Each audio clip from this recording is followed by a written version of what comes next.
Good morning and welcome into another episode of the Bearcat Brunch, brought to you by our sponsor, Live Healthy Hydrate. Located and locally owned and operated by emergency medicine certified physicians, nurse practitioners, and registered nurses with 120 plus years of combined experience in critical care medicine, utilizing our knowledge and expertise to maximize our clients' safety and comfort. With 3 locations in the Cincinnati area, LHH offers treatment for weekend recovery, game day prep for hydration, and rapid recovery. As a support medication in conjunction with healthy lifestyle and exercise, some people are experiencing significant weight loss with their regular semaglutide treatments. To help maximize your weight loss and obtain your health and wellness goals, the initial consultation with our medical staff includes a complimentary consultation with a local nutritionist. Visit livehealthyhydrate.com and check the weight loss feature for more information on semaglutide and nutritional support offered by Live Healthy Hydrate. In addition to that, they offer the popular Myers cocktail as well as the premium proprietary Crown Jewel cocktail, along with customized treatments such as the Glow Up, For the Love of Pregnancy, and Feeling Slender. Add-on injections such as B12, Toradol, Zofran, magnesium, zinc, and many more are also available. Most IV treatments are around $100, as well as some custom and premium treatments at $129.99. Gift cards are also available. Make sure to check them out on Facebook, Instagram, X, and at livehealthyhydrate.com. And with that, we are off on another sunny Cincinnati Sunday, but this time we get to talk about something that makes the world just feel a little bit better. And that's the victory bell being back in the hands of the Cincinnati Bearcats after they go to Oxford and come home with a 27-16 win. Joined, as always, by my partner in crime, Jeff Howe. Jeff, as we do every week, start with you. Big takeaway from the Bearcats win and bringing the bell back to Clifton. Well, for one, ring the bell, Dave. Ring the bell. That's right. Apparently, that was felt good. It did. I think they got a nice little zoom in video of them like just pillaging the bell out of whatever that box was that they had it hidden in down at the end of the end zone. So that was a lot of fun to watch. I think the kind of the biggest takeaway that I had was that they can, not necessarily have the greatest game out of Sorsby, and still get the things done that they need to get done. And there's a new kicker in town. There is, and that's kind of where I'll start. Is just the special teams in general. The headline will be Nathan Hawks coming in. Was on the team last year as the kickoff specialist. But coming in first time attempting field goals in college game and just absolutely bombs. One from 55, one from 50. Really, about a center cut as you will see kicks, plus with plenty of leg on both of those. Hopefully that is a precursor for things to come. But for just yesterday, it sure was nice to see, Coach Satterfield has some confidence in him, send him out there, bomb a couple, and can only help his confidence, help the team's confidence moving forward. I think all told, though, special teams was pretty darn good all the way around. Yeah. Obviously, the 2 kicks, the dropped snap on the punt, which the snap was a little to the punter's left, but it wasn't like it was chest high and a little to the left, but that was a pretty egregious drop by him. I think they get to that. Even if he catches that. Yeah, because he had to go shift over a little bit, and by the time he maybe had to reset to kick, they still might have. But good on them. It was funny. Marquavius Sabor ends up with the recovery. He essentially tackles his own guy, but you don't know who the other player is coming in to try to get the ball. It could have been a very easy pick up and walk in touchdown, but you don't know who that other player is, So the good thing is to always jump on it. But even beyond that, average starting field position, UC started on their own 35, and Miami's average starting field position was their own 19. So it went even further than just the kind of the splash plays. UC did a really good job on their coverage units yesterday as well, whether it be punt coverage or kickoff coverage. So, I mean, when you're in some of these games, and I felt like UC played pretty well overall, and there were a couple plays that kept it from being, could have been a larger victory. I know some Miami fans are probably thinking that there was that pass interference late in the game that they picked up. So plays happen back and forth, but that's where, when you're trying to win a game like this, or you're trying to win a game in the Big 12, those can be significant areas where you have an advantage. Starting at your own 35 versus them starting at their own 19. That's a big deal in essentially forcing a team to have to go what is essentially the full field on almost every one of their drives. Yep. Like when you speak about penalties, you can bring up. I think it was on the first drive. It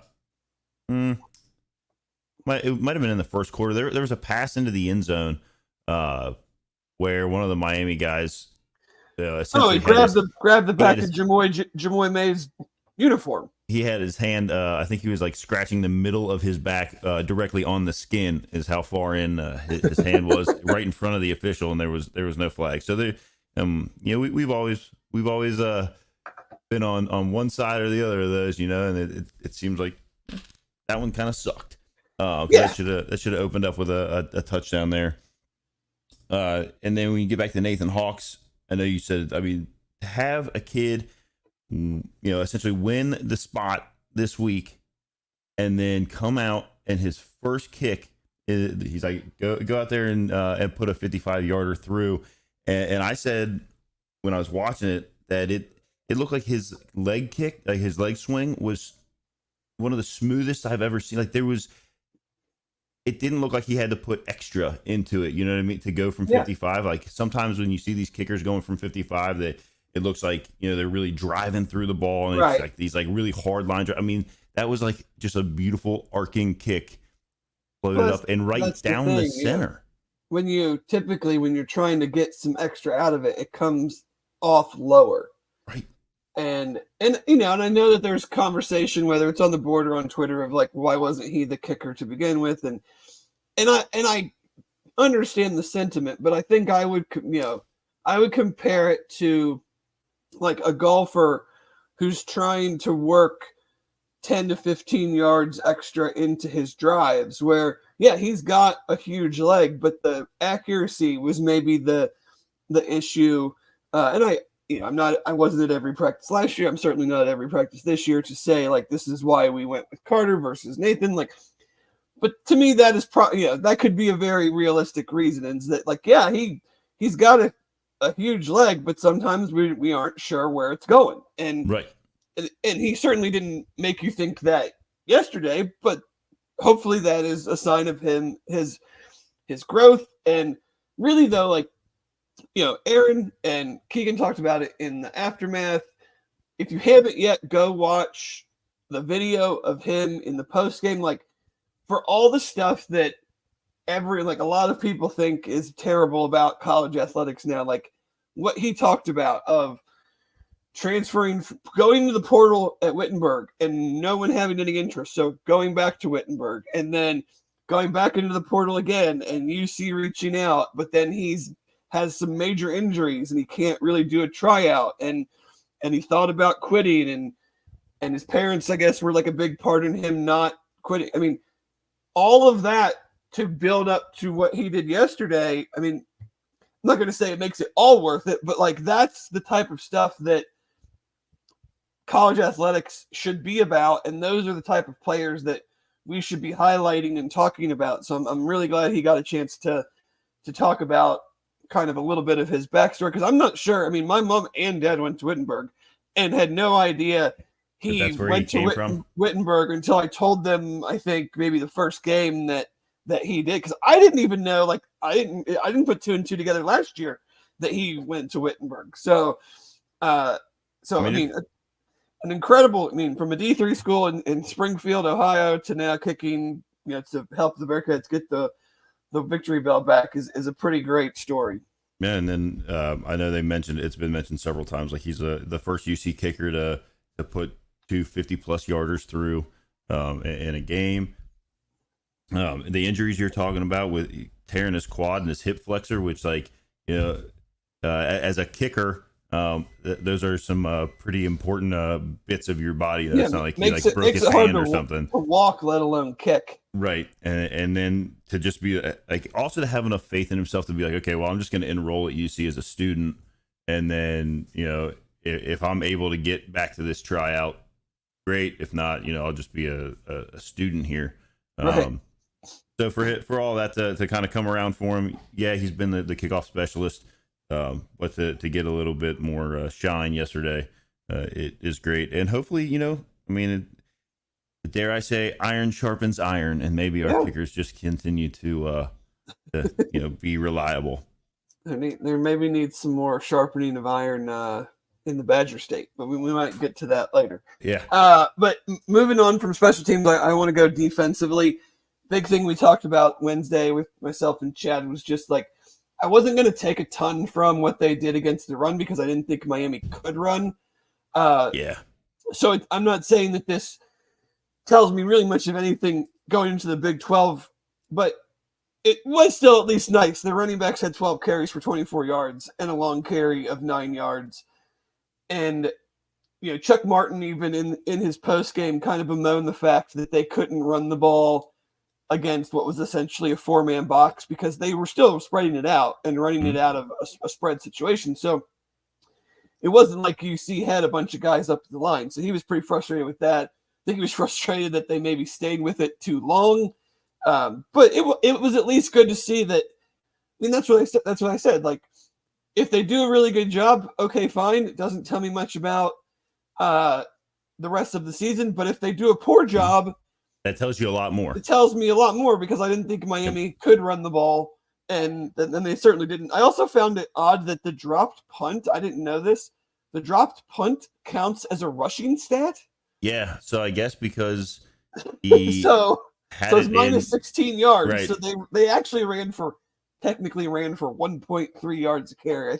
I guess I don't know where else you would put those lost yards, kind of maybe like a team rebound in basketball, but it was odd to me when I was looking at the box score that the punter dropping the ball counts as a maybe a that should count as a negative 16-yard punt for him, and that would seem to make more sense than tacking it onto the. If I'm the running backs in the offensive line, I'd be pissed. I'd be like, yeah, right, exactly. We already ran the ball bad enough. Now you're tacking us on with a minus 16 because our punter dropped the ball. Not that it was much better because I had them for 14 carries for 47 yards without Gabbert's negative yards and Bevelheimer's negative yards for 3.3 yards a carry. So, not that it's significantly better, but it's certainly not 1.3 yards. No, the backup quarterback that I hope Brett Gabbert's not seriously hurt. For him to come out of the game at that point was a little odd. So that would be 5 years in a row he's gotten hurt. So, I hope that's not the case. I haven't seen anything. I just don't like guys to, continue to try to gut it out and play and keep getting hurt. But, I thought the defensive line across the board was much better at the point of attack.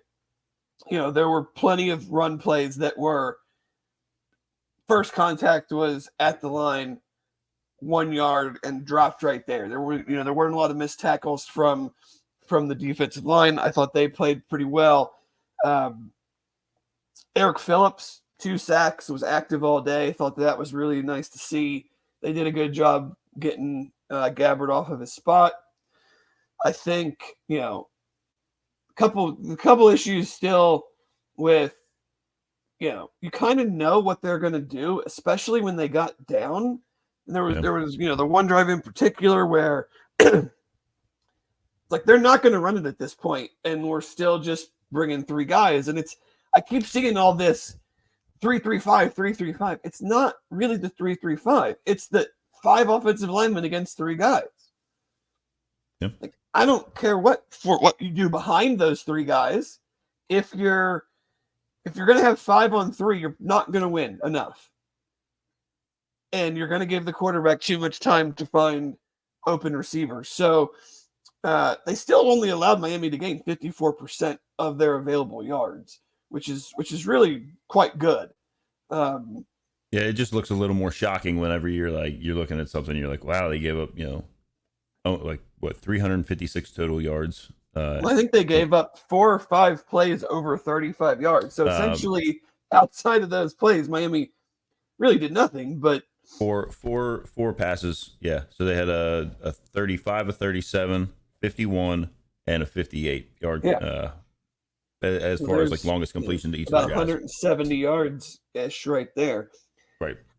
But I think again, I didn't think Miami's offense was really a unit that was gonna threaten them too much. So you kind of like it's really not something you can take a ton from moving forward, but I felt like there were elements of what they were doing that were better. I mean, obviously the fourth quarter against Pitt, but even just in the flow of the game, I thought guys were in position more. I thought, especially up front, I was pretty pleased with the way those guys played. And you didn't have those issues that we talked about so much of. Felt like the ends were kind of caving in, but there wasn't support behind them. So, we'll see. You got Houston next, then Texas Tech. Defensively, I think it was a step in the right direction, but I'm not. I don't think it tells me a ton about what they're going to look like. What the unit as a whole, how they're progressing. Yeah. You saw things that you wanted to see, but we'll see against 2 Big 12 teams over the next 2 weeks how that looks. Anything else defensively that jumped out to you? Yeah, if you pull up Game on Paper, which I know we talk about quite a bit, there was very little green, mostly light purple, and then some dark purple. I was kind of surprised. I mean, I guess maybe I'm misunderstanding the defensive run stuff rate. They had us in the 0th percentile at 11%. Yeah, I don't know. Seems just kind of odd based on the stats that we just put out. I know that Miami didn't run it a lot, so I don't know if there's some weird metric in there that causes that to fall off the table. Maybe there wasn't, I guess, I don't know, enough opportunities. But really at the end of the day, the only true stat that matters is the points on the board. So yeah, their offense was. I mean, early it was just a lot of swing passes to Cade McDonald, and then kind of the big plays where they talked about it. You can't let guys get behind you. I mean, if you're going to have 3 safeties, yes, one of them is going to get it seemed that Derek Canteen was the one that got matched up the most with McDonald and the one throw down the sideline. That was just he was right there. That was a really good throw, really good place throw, and a really good catch. The touchdown, you just can't let guys get behind you like that, especially when you're up and they're going to throw. I don't want to see him go into this massive prevent defense. Yeah. But at the same time, you can't let a guy get behind you for a 50-something yard touchdown pass. Yeah, you can't get complacent out there and allow somebody to get by you. That's pretty elementary stuff I hear every week at Pee Wee football practice.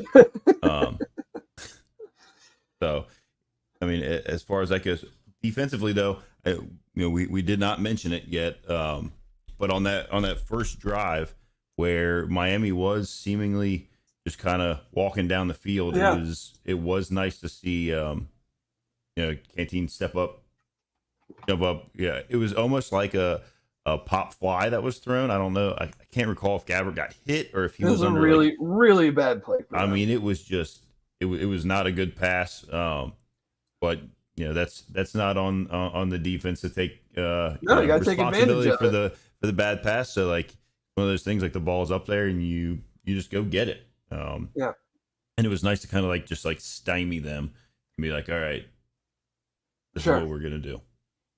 no doubt. I mean, if they go down and score right away, it it changes the mentality. It changes everything. I think to how Yeah. your mindset and how you're in this game. Um, Moving over to the offense, Corey Kiner had another really good game. Evan Pryor, I want to shout out the wide receiver blocking, especially on Pryor's run. I couldn't tell who the guy in the slot was. I know Xavier Henderson was the one that It was got all the notoriety because, I mean, he held that block for such a long time because he had to run that guy off on the play and then turned keep back blocking into it. him without turning around, wondering where the running back is, keep blocking him to steal him off to allow the touchdown. But whoever was in the slot on that play, and I just never caught the good camera angle to see the number. I literally just watched the play and I X'd out of the thing. He also had a really good block to kind of allow Pryor to get to that second level and then explode down the sideline. So, and I'm not sure what it's worth. Like, I don't think you can go like, oh, this is worth a win or this is worth this. But I think it says something about the buy-in of the team when your number one receiver and just receivers in general, when your receivers are really good blockers, I just think it says something about what you like. I'm not going to use the C word, but like what the mindset is of the team that, yes, this is not what I'm really here to do, but this is a thing that we need to do well if we want to win. Because I think you just see too many times where, a wide receiver will do the I'm just going to get in the way kind of block, and the DB or whoever is able to get around them and trip the guy up or force him out of bounds. I mean, those were legitimate blocks, like stock blocks, like especially Xavier Henderson's, and it needs to be pointed out and it needs to be applauded. And I do think that it means something when your receivers or your tight ends or your other running backs or whoever it is are willing to do those things to help spring a huge play like that at a crucial time in the game. I was like, because you typically hear like, especially like if anybody watches like podcasts of like that are like these receivers and stuff from like the NFL, and they always like joke about how they're just like out there like, just playing patty cake with DBs or whatever, and to see guys that are down. I mean, when he turned like when it's very brief that Xavier Henderson is in the camera frame there on that run. We just don't expect him. Like, no, it is because I didn't expect to see him run the guy off that far down the field. And it was significantly far. I mean, it was probably 3/4 of the way through the run, and he turned the guy to the sideline and essentially just completely took him out of the play. Like there was no chance that guy was going to make a play during that run. Right. So it's nice to see. I can't find the video again to try to figure out who that guy was in the slot, but it was also a really good block. Yeah. I think, we mentioned game on paper earlier. I think the numbers offensively are a little skewed due to the fact that they ran with the last drive of the first half and the first drive of the second half. They ran 28 plays that only resulted in 7 points because of the Royer fumble. So that right there is going to just destroy your like EPA per play and stuff like that. But those two drives, and again, that's the unfortunate part of the fumble, is that those two drives took almost a quarter of actual game time. The first drive of the second half took 7 minutes and 15 seconds. I think for the fumble drive was before half was like 6 or 7 minutes. So, and then to only come away with 7 points is frustrating because, I mean, if you score there, I mean, we can do the ifs all the time, but if you score there and then score on the first drive, I mean, the game is 24-3. It's essentially over at that point. Yeah. But the Royer play, like it's always funny to me because it's like, well, just go down, or you already, you got the first down. Well, he might not know that. And like, I'm just never going to fault the guy who sees the end zone and and decides I'm going to go down. and I'm gonna I'm doing everything I can to get there. It wasn't like one of those plays where he tried to reach, and good play by the Miami guy, because He hits him right on the like. that was the third or fourth guy to come in on that play. He could have very easily loafed it and given up on the play and been like, they're going to get him down, and then they don't get him down. He would have scored. I mean, so good on that guy for sticking. I mean, he came in through the. I mean, that's what you want. You want guys to never give up on the play. So if I want my defensive guy to never give up on the play, I'm not. Yeah, am I back? Absolutely not gonna I actually tweeted somebody had said something about he was trying to make a big boy play, and I said I will as a fan never fault a guy that is 3, 4, 5 yards from the the play's not over till you're down, and to see him fight, he wasn't necessarily even being he wasn't like he was being careless with the ball. It wasn't a situation where he was 5 yards out, sticking the ball out, trying to get it, whatever. Like, he was fighting through some tackles, and as he was getting flipped up, the back of his arm gets hit by that guy coming in off the side. Yeah. It's unfortunate. It sucks. The fumble. Everybody can debate the fumble out of the end zone if it should. Yeah, what that should call. Yeah, I mean, right. Should it move it back? Whatever. The rule is now that it turns it over, and so but they talked about on the broadcast that between that drive, which was really, like you said, if they score there, you're talking about a drive that totally wipes out the end of the first half for Miami, puts UC up 17-3, assuming they make the PAT. So if you have that. And then the next drive that they get, I mean, you take out the 18 seconds and Miami didn't do anything with the ball at the end of the second half. UC had the ball for an hour of real lifetime. Oh, yeah. So their defense was, I mean, that would have been a potential complete backbreaker for Miami if they give up a touchdown at the end of the half, then they give up the touchdown to start the half. I mean, 14 points there, like you said, 24-3, probably would have taking a lot of the suspense out of the rest of the game. Well, and I think Coach Satterfield mentioned this in the post game, that on Pryor's run, a lot of that, or at least some of that, was probably a cumulative effect of the way that the first half finished and the second half started, and that defense was just on the field a ton in that segment of the game. And I mean, it might have not mattered at all, but I have to think it mattered at least some, in that it was a warm day down there, and they had played 30 something snaps at that point, with really only having halftime and a little whatever the offense had the ball. So you have this cumulative effect when running the ball that I think we're seeing outside of what we talked about last week, but the running game certainly got going more in the second half. And I didn't really have a ton about the offense. I mean, Brendan Sorsby I don't think he had his best day. I think they played quarters coverage just like Pitt does, and they're just trying not to get beat deep. And so they were taking everything that they were giving them as far as the Xavier Henderson routes. And I will say, his numbers aren't going to jump out, but I thought his gameplay was quite good, in the sense that Sorsby, again, multiple times, one to Aaron Turner in the first half and one to Xavier Henderson in the second half, where he is not scrambling, but he is, active in the pocket, moving, eyes downfield, and really looking to extend the play and find guys in the passing game where, before we would have seen Emory Jones just take off, and it certainly has helped them keep drives going and keep possession and kind of where this, especially yesterday, where the defense down.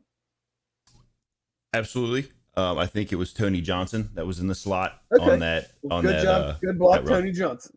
Glad we Um, could figure that out. right. Sorsby, there were a couple plays there. I mean, to your point, where he extends the plan. I think Aaron touched on this a little bit last night in the aftermath. If anybody was watching that, instead of like, I don't know, maybe panic running or just kind of like, oh, that's it. That's the end of this play. We'll try to get a yard or two.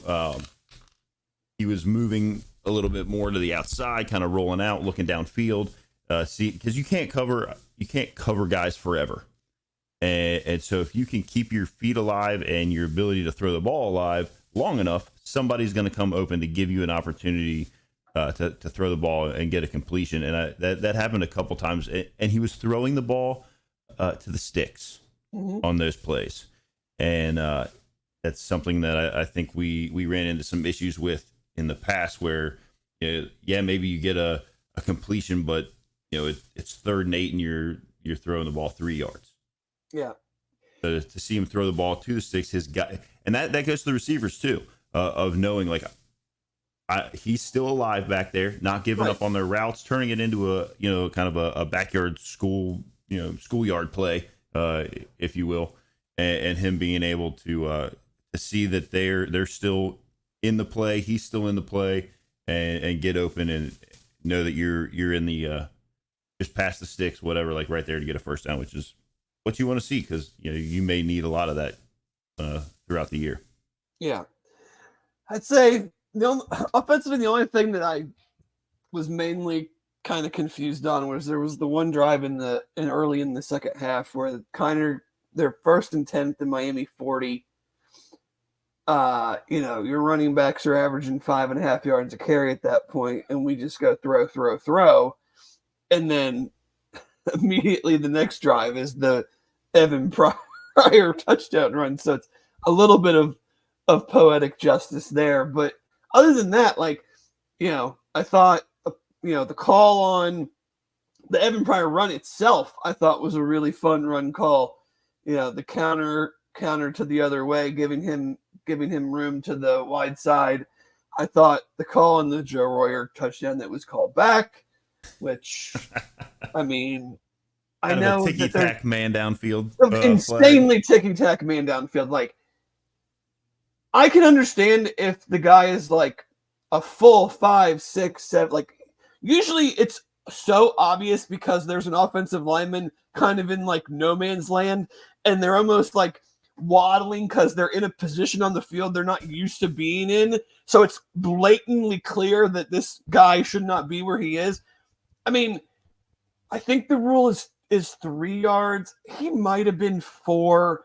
Like, it was like you want to call it to the letter of the law that bad, you better be throwing a ton more penalties for things like holding or stuff like that. If you're going to be that letter of the law on that call, then I better see you like being out there throwing 20 flags a game. They did throw a flag at some point on Miami's defense for the same thing the Bearcats got called for, I think, last week, with that like did they get him on the disconcerting signals call? Yeah. There was one in there where they got him for that again, which I don't know that I've ever seen that called before, and it's now I think been called twice. One for the Bearcats and one against the Bearcats. I just that bothered me so much. I was like, that was a big play, and it was like a significant play. Yes, it was an 80-yard or whatever. It's a very, very long touchdown. I don't know what the what the yardage was, but it was a great call too, because they're thinking they're going to run the ball and to sneak him out in the flat, and so and for he runs so well too. Like, I mean, he is a monster. It kind of hurts your feelings a little bit. You're like, man, he had a really great day, and you go look and like his stats really don't like show it. 3 catches for 27 yards. His stats don't really show it, but it's like, he did have a great day. Like, he's shorted, he was like that close to having like 5 catches for 100-something yards and 3 touchdowns. Yeah. And he Yeah. ends up with 3 for 27.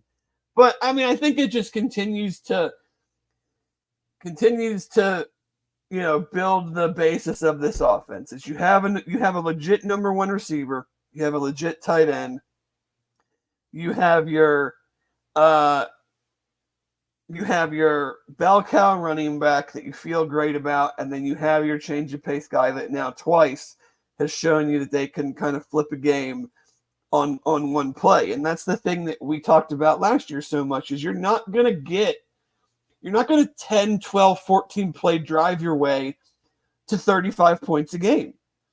And I know they're not, they're at 38, 28 or 38, 25 and or whatever they have. I don't even know. 27, 38, 27, 27. Like, so yeah, they're not quite there where they need to be, I think, offensively, but you're not going to drop, 6 minute, 7 minute, 12 play drive your way to 35 points a game.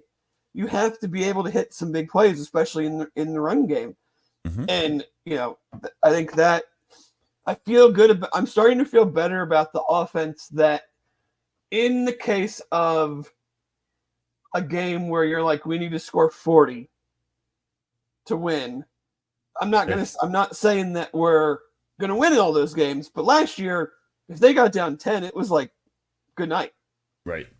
Yep. I don't necessarily feel that way right now. I think they have the guys offensively that if you're in an old school, which might be the case against Texas Tech, like they put up a whole mess of points yesterday against North Texas, but they also gave up a whole mess of points the week before to Washington State. So you might be looking at a game where, because they got Taj Brooks back now, they're running back. I think yesterday was his first game. So you're looking at an offense that I'm not saying they're going to go toe-to-toe with every Big 12 team if we've got to get in a shootout, but at least I'm starting to feel like if we have to, it's not just this foregone conclusion that there's no chance if we get down or if we have to have that type of game that we can't do it. To that point, the prior touchdown happened so fast that ESPN and Game on Paper don't even have it listed as a drive in the play-by-play like listing of all. It goes right from a Miami punt to the next Miami possession, which was a 75-yard 11-play Miami touchdown. But they did not. They just totally skipped over. They just maybe that's why our numbers are a little skewed on Game on Paper. They don't even have a 65-yard touchdown on there. They literally skipped it. It just goes from UC having 17 points to 24 points. They just moved on. Yeah. But to that, like Satterfield mentioned in his press conference afterwards, that they actually ran that play earlier in the game. I think he said like even it might have even been the first drive. And somebody didn't. They got like 6 yards, but didn't get the key block to break it for a longer run. Which really probably points more to the slot guy. The slot guy's got to get that first block because that initial block. The pursuit is coming after they realize that it's a counter, so you have to seal that guy off. Mm-hmm. Pryor probably got 6 yards on his own and didn't get the rest of it because the block wasn't as good as it was. Which then goes all the way back full circle to if you're going to play wide receiver or something like that, like and you're going to be like your blocking is very important. Like get out there, put hands on somebody, push them back for the half second it requires for Evan Pryor to turn on the afterburners and beat everybody to the edge. And then at that point, once he's 5 yards past you, then you can watch him go. Yeah. So Miami, I think, is gonna, I'm not gonna pretend I know how they're gonna do in the MAC, but I think they're gonna be a very solid team again this year. I think they have some nice pieces on defense. So I think it was a pretty. I mean, I'd give it like just a. I mean, it was nothing nothing spectacular, but a solid B. I think Corey continues to run the ball well. I still think he's got more. He's got another thing to him this year than last year, whether it's, I don't know if he lost some weight, if he did a little body recomposition, but he's got a little bit more wiggle, got a little bit more burst to him. But I think, they kept talking about it on the broadcast that he has not had a negative yard run yet this It's year. because he doesn't go down on first contact. No. But Like even that type of thing, like he's had a couple of plays where I know against Pitt, where they got into the backfield and he was able to kind of jump cut his way to at least back to the line or a 1-2 yard gain, where I don't think he had that part in his game last year. yeah.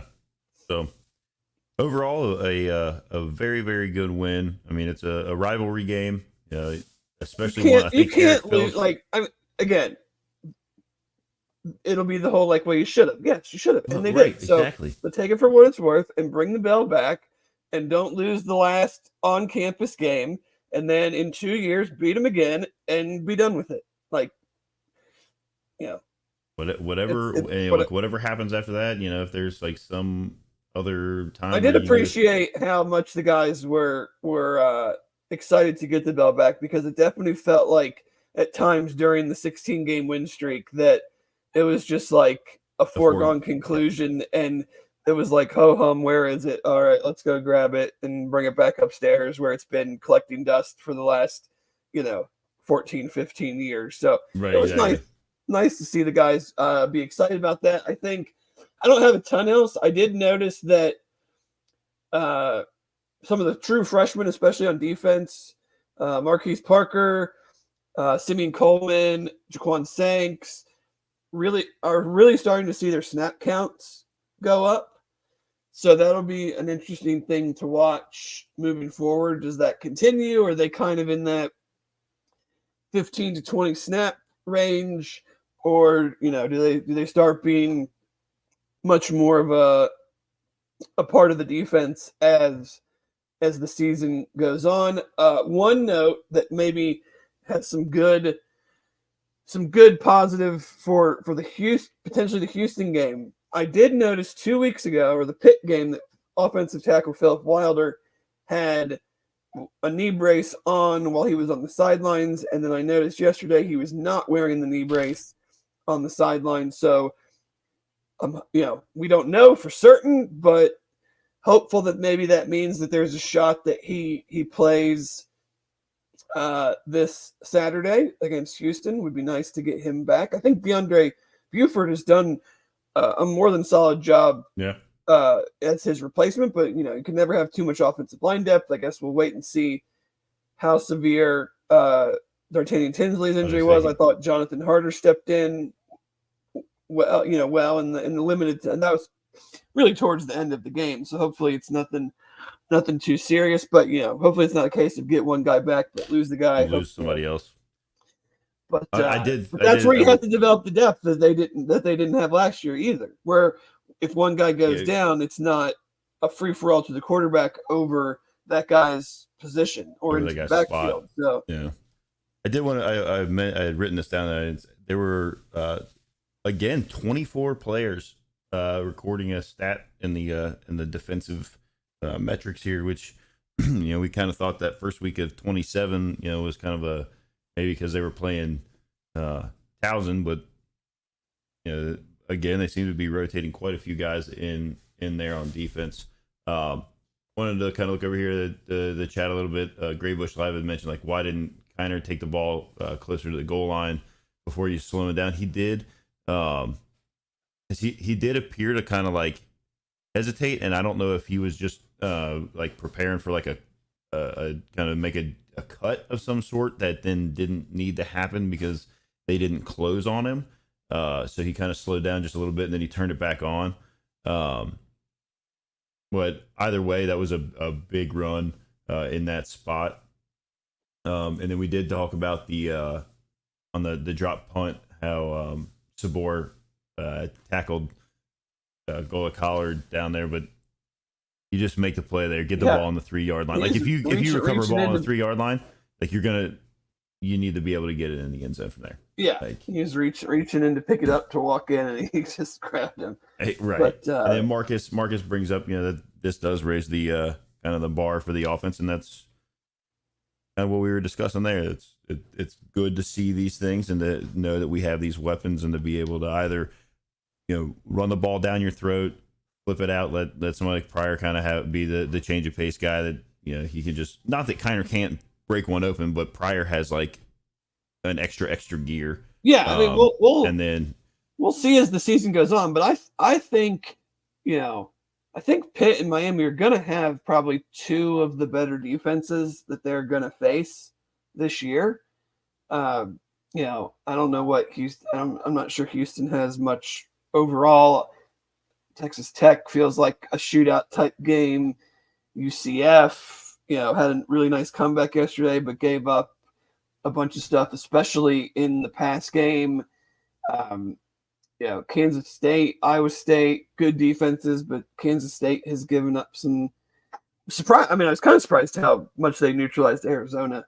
But I think they're going to be two of the better, handful of defenses they face. So we'll see if this team can get a little bit more explosive, get a little bit more, especially in the pass game, because I think you're going to see less teams moving forward maybe play that type of coverage where they're just essentially saying, we'll give you the 10, we'll give you the 8, we'll give you the 10, we're not going to give you the 25 over the top of us. And so we'll see what maybe that does moving forward with the other types of defenses that they play. Well, I think that is about it on bringing the Victory Bell back to Cincinnati. We will shift to looking at a few games from around the country. But first, very excited to welcome back our sponsor from last year, Royal Links Golf Tours. They are back again this year, which is awesome because, we have the Solheim Cup going on right now with the ladies. And but if you've ever wanted the chance to play St. Andrews or enjoy that perfect pint of Guinness in Ireland, Royal Links Golf Tours is a golf tour specialist offering unforgettable golf experiences to Scotland, England, Ireland, and Wales. Their custom itineraries are more than golf trips. They are immersive cultural and country experiences that will surprise and delight you both on and off the course. Royal Links Golf Tours is owned by former Bearcat quarterback Hayden Moore and his partner, UC alum Jeff Bartholomew. If you'd like to play St. Andrews or Ballybunion or get that pint of Guinness, visit their website at royallinksgolftours.com or call them at 770-331-1525. And I'm not going to start with Nico. It was Kent State, who is maybe. I mean, my friends and I were talking about, will we score more points than they get total yards? And they almost did. I have a lot of concern about Tennessee, actually, that I wanted to bring up. That they might actually be good? No. 6 points in the second half. That's it. What's that all about? They scored more than 6. It was 51. I'm looking at right here. A field goal in the third quarter and a field goal in the fourth quarter. Well, it was because they scored 60-something in the first half.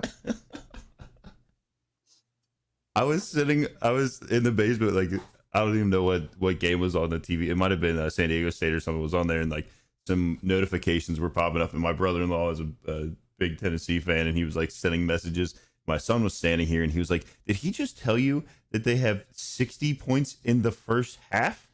I was like, I don't know, because I haven't seen anything yet. Like, yeah, it was interesting. I mean, if you're like to place a wager, I would just bet against Kent State the rest of the year and see how that goes, because that's hands down one of the worst football teams I've ever seen.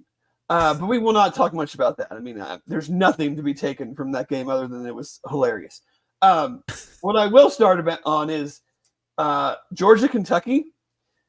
Kentucky has now held Georgia to less than 20 points 3 times in like the last 5 years and not won any of the games, which just has to drive you absolutely mad. And I'm laughing at all the people on Twitter who couldn't believe that Mark Stoops, who went to Iowa and has been at Kentucky for forever, punted on the possession like close to the end of the game from in Georgia. Like, what did you think he was going to do? That's all that. I mean, that's what they do. He was acting like it was like the second quarter of the game. Like he had all this time left. Like, I mean, like here's the deal. Like, you're at home. You have the number 1 team in the country who has been good for a while now. You've got them on the ropes. Like, you have a pretty legitimate chance. They're playing absolutely terrible. Like, neither team got 300 yards, and somehow the game still almost took 4 hours, which is a whole separate conversation. But yeah, I just don't understand. Like, how many? Like, what? You're not. Your offense is not good, and you have a chance to win. Like, what are you playing for? Like a defensive touchdown or something? Like, just you think And you Georgia didn't was even just not at going to that score a point. touchdown the whole game? I mean, I don't know what their kicker's like because like I don't study a whole lot of like Kentucky football, but you only need a field goal to win that game. Like I realize it's 4th and 6 or 4th and 8, whatever it was at that point, but like even like the couple plays leading into that fourth Right. down there, like It's were not. not good. But still, you might as well give like if you think your defense can stop them down in the other end, like then at least go for it there. And even if you hold them to a field goal, you still have a chance. Yeah, it was. It would drive me crazy if I was a Marcus UK said fan. that's a loser It punt. is. That's what I It mean. It's absolutely kind is. of a But loser just the fact that mentality. like Like you've played those guys about as good as anybody in the SEC during this like run of their dominance, and you haven't won any of those games, and they haven't scored 20. Like Georgia hasn't scored 20 points there in was any one of them. touchdown scored in that game yesterday, and Yeah, it happened in the fourth quarter. yeah, exactly. I mean, would drive me absolutely insane. Other than that, I would say very pumped just for the Washington State fan base to beat Washington after everything that has gone on for them. That was a good win. Team had a rough one yesterday. What they lose their quarterback. Well, I mean, signing up for the Tyler Van Dyke experience is questionable in and of itself. And this Phil Longo thing at offensive coordinator is not working. I never thought it was going to work. It goes against everything that Luke I thought was about as a football coach, and it's just not working. And Well, they get a bye, and then they get USC. So we'll yeah, see how that goes. yeah, and they just got absolutely demolished yesterday. So Michigan, Arkansas State. I think Michigan's got serious quarterback offense problems. Like that game should not have been as close as it was. Arch Manning, like, are we going to see any more of Quinn Ewers? was there anything further about what his Abdominal strain. Other than that, I don't know. I mean, he was quick to go into street clothes. I think Arch scored 2 touchdowns before Quinn even got back out on the field in I his mean street he clothes. from the highlights that I saw from that. I mean, I guess what Arch comes in first pass is a touchdown. First throw is a Uh, touchdown. and then he had that like 60-yard 67-yard touchdown run. and it wasn't like some crazy like busted play where No, like he outran the entire defense. he juked one of them out of their shoes. Like he did not look like if you didn't know that his last name was Manning. Like I mean that was very surprising to see out of a Manning who like I mean, those other two famous ones weren't exactly spry individuals back there. No. Although I guess coming from his dad was a pretty good wide receiver, so He was a pretty good player at Ole Miss so before he got hurt. right. So yeah, I mean, although it is kind of probably a good thing to have for Texas to be able to like allow Quinn Ewers to whatever this injury is. It looks like Arch is going to be able to kind of hold down the fort. While Ewers is able to then heal. I mean, yes, it's one game. Yes, it's a quarterback that and it's against UTSA. Of course, they probably didn't necessarily game plan against whatever differences he brings to the table. But yeah, it's nice to have a they guy. play I mean, Louisiana. They have a great setup for if they need to kind of ride him for a little bit. They've got Louisiana Monroe, and then Mississippi State at home, who got dog walked by Toledo, and then a bye week. So if yours does have to miss time, they have I don't think they're going to really be challenged in any of these next 2 games. Yeah, so that's good. I mean, I guess it just means more. Well, it always means more. Other than that, it was kind of a. I mean, I mentioned it on Wednesday night with the six pack. It was kind of a weak slate of games. Notre Dame Notre gets Dame back on the. bounced back quite well against Purdue. The backyard brawl was insane. Pitt did it again. This one I think was even worse than ours. They were down 10 with like 3 minutes to go, and came back and won.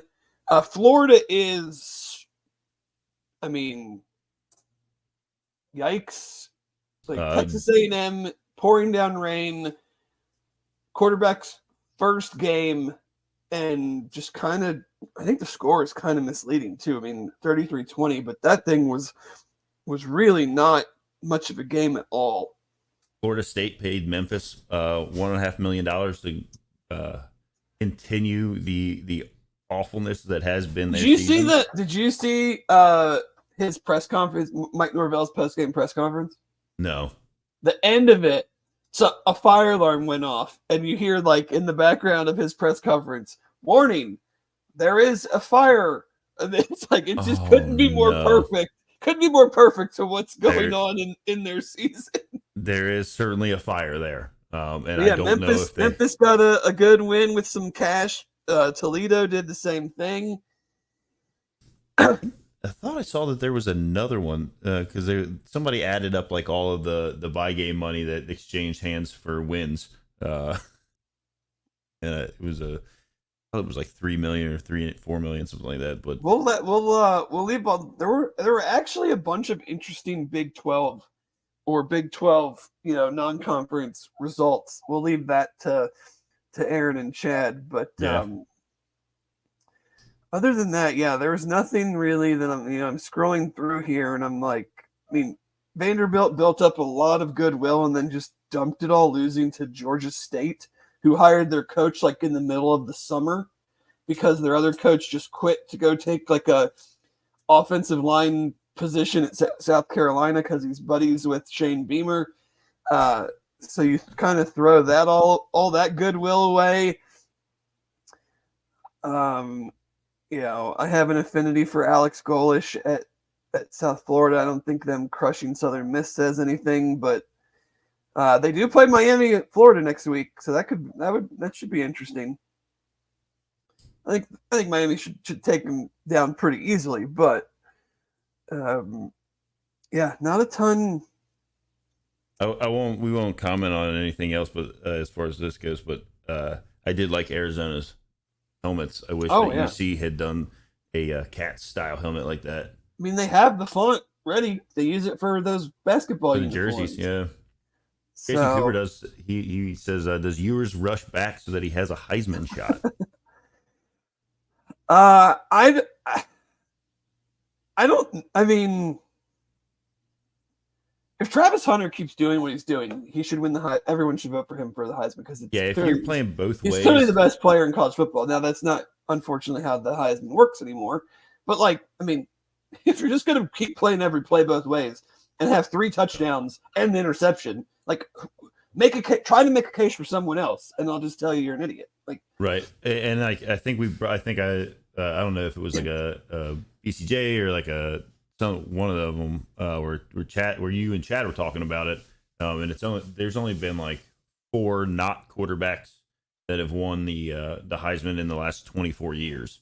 So it's probably they'll probably find a quarterback somewhere and give it to him, even though Travis Hunter plays almost every snap of the game. I mean, he had an interception, runs it back however far, eats the 15-yard penalty on the unsportsmanlike conduct on like 4 guys on the team all at once. And they listed everybody's number off, and then he takes a squirt bottle of water, sits out a play, and then he's right back in.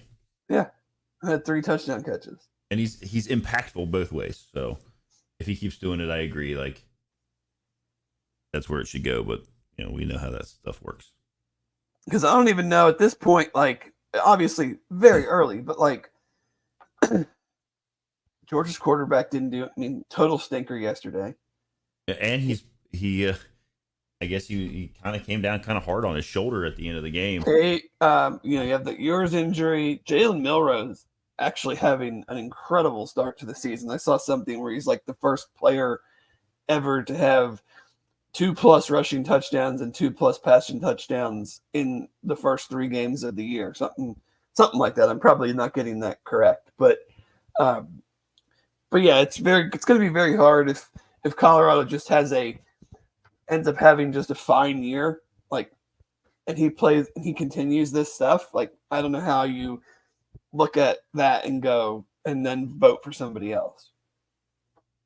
They'll figure out a way. Oh, I'm sure. So, we always try to end with a little bit of Bearcats in the NFL stuff. I know Alec Pierce had a monster touchdown where the throw Anthony Richardson made on that play is one of the most insane things I've ever seen. Like, he practically fell down, stumbled, reset his base, and then launched it like 65 yards in the air.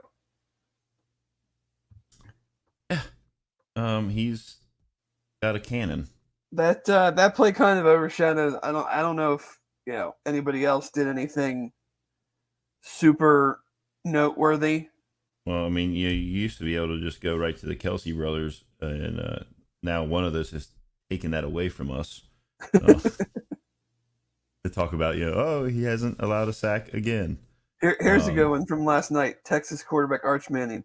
I credit my mom for that speed, not my dad. That's awesome. Well, I mean, the Bearcats or the Bengals do run up against. Two Bearcats today. Is it 2? Yep. Brian Cook, Travis Kelce. Yep. Yeah. So, I mean, as much as I like them as Bearcats, I hope that they have their worst games of the season today. I don't know. I don't know that that's going to happen, but might not matter. But right.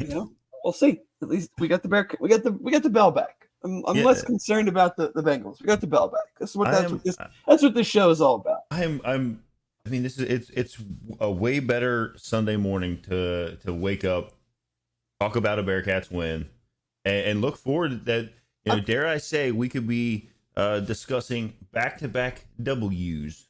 Could be. Like, we got two very winnable games in these next 2 weeks. We'll see how it goes, but let's win one at a time, Dave. That's right. One at a time. But the order has been restored in Cincinnati as the Bearcats avenge last year's loss to the Miami Redhawks. As we said, 27-16, bringing the victory bell back to Clifton.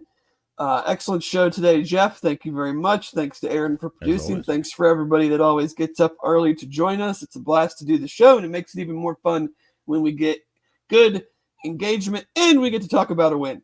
So with that, I hope everybody... Oh, and obviously got to thank our sponsors, Live Healthy, Hydrate, and Royal Links Golf Tours. Great to have you guys back. And I hope everybody enjoys the rest of their Sunday basking in the Bearcats taking a 1-game lead in the battle for the victory bell.